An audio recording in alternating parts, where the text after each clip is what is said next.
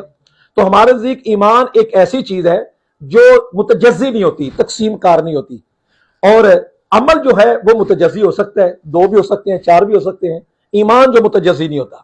حلاوت ایمان بڑھتی ہے، حلاوت ایمان کم ہوتی ہے، کمال ایمان بڑھتا ہے، کمال ایمان ہوتا ہے، اور ایمان میں جو کمی آتی ہے وہ نفس ایمان میں نہیں، اس کے عروج اور زوال کا معاملہ چلتا ہے اور حلاوت کا معاملہ چلتا ہے۔ تو اس کے اوپر شیخ سندھی نے یہ بات کہی کہ محدثین جو ہیں وہ چونکہ حدیث اور قرآن کی آیتوں کو دیکھ کر یہ فیصلہ کرتے ہیں ایمان کے زیادہ ہونے کا، جتنی آیات آئیں ان میں ایمان کے زیادہ ہونے کی بات کی جا رہی ہے، تو کہتے ہیں کہ ان کی نظر چونکہ شرع کے اعتبار سے یا حدیث اور قرآن کی آیات پر ہے، اس اعتبار سے انہوں نے بات کی ہے۔ تو جو متکلمین کی ابحاث ہیں وہ خارجی باتیں ہیں، ان کی نظر اس کے اوپر نہیں جاتی۔ شیخ سندھی کی یہ بات مکمل طور پر درست نہیں ہے، یہ ابحاث خارج ضرور ہے لیکن یہ ایسی خارج نہیں ہے جس کو ہم کہیں شریعت سے ہی خارج ہے۔ یہ ایمان کم یا زیادہ ہونا اور ایمان تصدیق بالقلب کا نام ہونا یہ شریعت کے مستدلات سے ہے، شریعت سے دلائل لے کر آتے نا احناف ماتریدیہ، تو جب ان کے دلائل بھی ماتریدیہ کے احناف کے شریعت سے ہی ہیں تو اس کو خارج کہنا مناسب نہیں ہوگا۔ جو حدیث پاک تلاوت کی گئی، نبی پاک صلی اللہ علیہ وسلم کا فرمان ہے کہ اسلام کی بنیاد 5 چیزوں پر ہے، اور وہ قول، وہ فعل ہے، اور وہ کم ہوتا ہے اور زیادہ ہوتا ہے۔ نبی پاک صلی اللہ علیہ وسلم کا یہ فرمان نہیں ہے، فرمان اتنا ہی ہے کہ اسلام کی بنیاد 5 چیزوں کے اوپر ہے، آگے اس کی تفصیل آتی ہے حدیث، اور یہ آگے ان کا اپنی وضاحت ہے کہ یہ ایمان جو ہے یہ 5 چیزوں کے اوپر ہے، جو 5 چیزوں پر ایمان ہے اس کی وضاحت کرتے ہیں کہ یہ قول ہے اور فعل ہے، اور قول فعل بڑھتا ہے۔ یہ کیسے اقترانی کی شکل اول سے نتیجہ بنا لیا کہ جب یہ ایمان 5 چیزوں کے اوپر ہے اور وہ قول اور فعل ہے تو جو قول فعل ہے وہ گڑتا بڑھتا ہے، زیادہ ایمان کم گڑے گا، بڑھے گا، کم ہوگا، زیادہ ہوگا، تو یہ اس اعتبار سے ہے۔ ہم کہتے ہیں ایسی بات نہیں ہے کہ یہ تب ہے کہ جب آپ یہ ثابت کلیئر طور پر ہو جائے کہ ایمان ہے ہی نام قول و فعل کا، ایمان نام تصدیق بالقلب کا ہے۔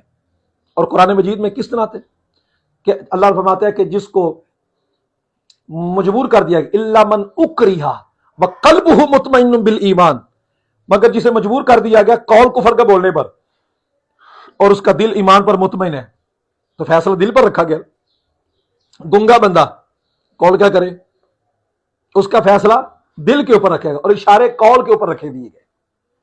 آخری وقت وہ نہیں بول سکتا، حدیث پاک میں اشارہ آتا ہے کہ نبی پاک صلی اللہ علیہ وسلم فرمایا اللہ پر یقین رکھتا ہے تو اس نے آنکھوں کے اشارے سے اپنا فیصلہ کیا، تو یہ معاملہ ہے تصدیق بالقلب کے اوپر، ایمان تصدیق بالقلب کا نام ہے۔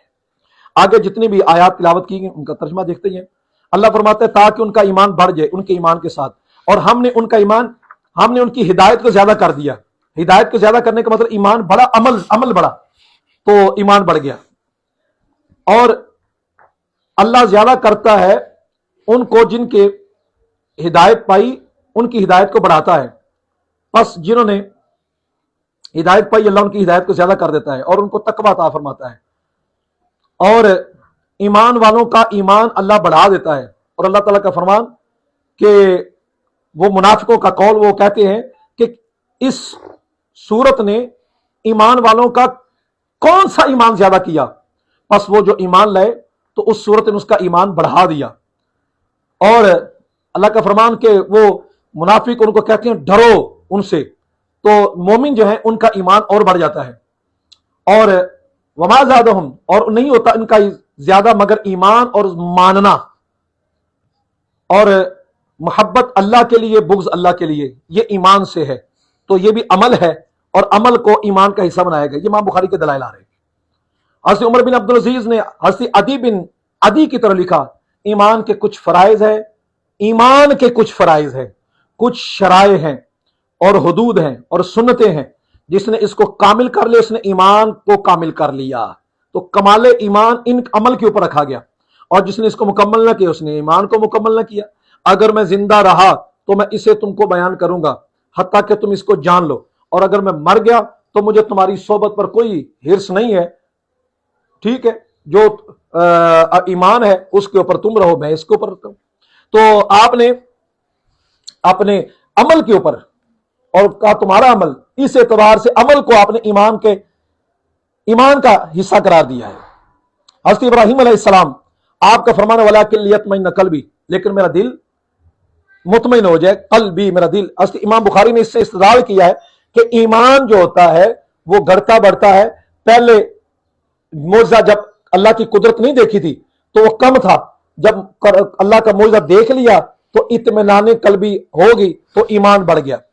اس کے اوپر شیخ سندھی نے ذرا فرمایا یہ تو بات ہی اس اعتبار سے کہ اس کا معاملہ ایسا کیا جا رہا ہے کہ یہ ایک مشاہدات سے ہے، اور جو چیز مشاہدات کے قبیل سے ہوتی ہے اس کے اندر یہ فیصلے نہیں کیے جاتے۔ پھر حضرت معاذ رضی اللہ تعالیٰ کا قول ہے، ہمارے ساتھ بیٹھو، ہم نؤمن، ہم ایمان لائیں، یعنی ہم اللہ کا ذکر کریں، ہمارے ساتھ بیٹھو، ہم ذکر کریں، مل کر ذکر کرنا کچھ چند لمحے۔ حضرت عبداللہ بن مسعود نے فرمایا یقین سارے کا سارا ایمان ہے، یقین ایمان کل ایمان ہے، ایمان سارے کا سارا ہے۔ اور حضرت عبداللہ بن عمر رضی اللہ تعالیٰ عنہ آپ فرماتے کوئی بندہ تقوی کی حقیقت کو نہیں پہنچ سکتا حتیٰ کہ وہ چھوڑ دے جو اس کے سینے میں کھٹکتا ہے۔ اور حضرت مجاہد فرماتے ہیں اللہ نے تمہارے لیے دین کا وہ مقرر کر دیا جس کی اس نے نوح علیہ السلام کو وصیت کی، یعنی اعمال جو شریعت کے ان کے لیے رکھے گئے تھے، یعنی ہم نے آپ کو اے محمد صلی اللہ علیہ وسلم وصیت کی ہے اور نوح علیہ السلام کو دی ہے، دیناً واحداً، دین ایک ہے اور ایمان اس کے اندر ہے، اور اس کی جو وصیت کی اس میں اعمال، تو اعمال مختلف ہوئے، دین ایک ہی ہے، ایمان دین ایک ہوا، تو اب اس اعتبار سے تقسیم کار کے اندر جب فرق آتا ہے عمل کے اعتبار سے تو ایمان کم زیادہ ہوتا ہے۔ حضرت عبداللہ بن عباس رضی اللہ عنہ فرمایا شرعۃ و منہاجا، کہ یہ ایک راستہ ہے اور طریقہ ہے۔ اس سے پتہ چلتا ہے کہ بھی راستے مختلف ہیں، ایمان ایک ہی ہے، اسلام ایک ہی ہے۔ اور فرمایا گیا کہ اگر دعاؤکم، یعنی یہ قرآن مجید کی آیت کریمہ تھی قل ما یعبأ بکم ربی لولا دعاؤکم، اگر تمہاری بات نہ ہو تو رب تمہاری کوئی پرواہ نہ کرے، تو دعاؤکم تمہارا پکارنا، تمہاری عبادت، تو یہ یعنی تمہارا ایمان اگر نہ ہو تو اللہ تمہاری پرواہ نہیں کرتا۔ تو ایمان یہ ہے اور یہ مختلف ہوتا ہے، کبھی کم ہوتا ہے کبھی زیادہ ہوتا ہے، اگر یہ کم زیادہ نہ ہو تو پھر یہ آیات بینات کا کوئی مطلب نہیں نکلے گا۔ سوال یہ ہوتا ہے کہ ان آیات کے اندر ایمان کے بڑھنے کے والے سے بات تو کی جا رہی ہے، کمی کے والے سے بات نہیں کی جا رہی، تو اس کا جواب یہ ہے کہ ان آیات کا تقاضا یہی ہے کہ ایمان بڑھنے کے اعتبار سے بات کی جا رہی ہے، اور جو اس کی ضد ہے وہ اس کو لازم شامل ہوگی، تو اسی پر وجہ سے جو مقابلے میں آتا ہے تو اس کو موصوف کو خود ہی سمجھ لیا جاتا ہے، اس واسطے یہ اعتراض نہیں بنتا۔ امام بخاری نے جو بات کی وہ سمجھ آ رہی ہے کہ ایمان کے کم اور زیادہ ہونے کے اعتبار سے بات کی جا رہی ہے۔ مولا یا صلی